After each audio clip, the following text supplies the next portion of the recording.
Wa patay samtang usa ang samdan human ang managlahing insidente sa pagpanunggab sa barangay Kugman ug Tablon sa Cagayan de Oro City.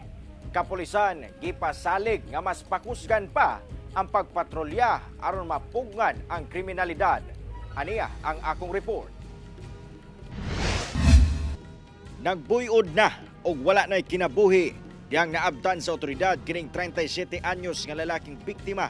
Human gidunggab siyang kaubang matador sa Zone 2 Barangay Kugman, Cagayan de Oro City. Sumala sa Kugman PNP, nahitabo ang krimen pasado alas 7 sa gabi ni adtong milabayng Domingo. Nag-inom kuno ang biktima, igsuon ni ine ug ang sospek. Apan nag-away ang sospek ug igsuon sa biktima nga milakaw sab aron makalikay sa kagubot.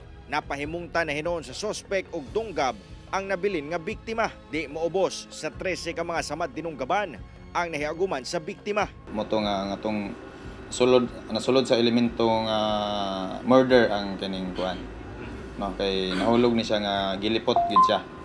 Una gid ang upat sa likod ang unang natamo sa maong biktima. Giliyong nadakpan sa PNP ang sospek pinaagi sa tabang sa mga katrabaho ni ini. Wala na'y pahayag ang sospek samtang patay sab ang 20 anyos nga lalaki ug samdan ang laing 20 anyos nga lalaki. Human gipang dunggab sa 41 anyos nga sospek sa Purok 12 Barangay Tablon, Cagayan de Oro City. Ang insidente nahitabo pasado alauna sa kadlawon adlong Domingo. Sumala sa PNP, nahitabo ang krimen human gipadlong sa sospek ang grupo sa mga biktima nga gainom tungod sa ilang kabanha. Apan nakulatahan kuno sa grupo sa mga biktima ang pag-umangkon sa sospek, rason nga miuli kini sa ilang balay og nagdala og kutsilyo og nanunggab. Ang isa ani sir is dead on arrival gid siya, no. Ang mga biktima din ang isa nakagawas na sa ospital, then mao putoy tong usa nga complainant, no, katong kauban niya.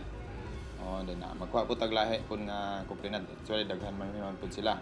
Mo kopirar man sila sa ipasakan nato nga kaso. Gilayon rasab na dakpan sa otoridad ang sospek nga mahimo sa krimen. Homicide ug attempted homicide ang kasong ipasaka batok sospek.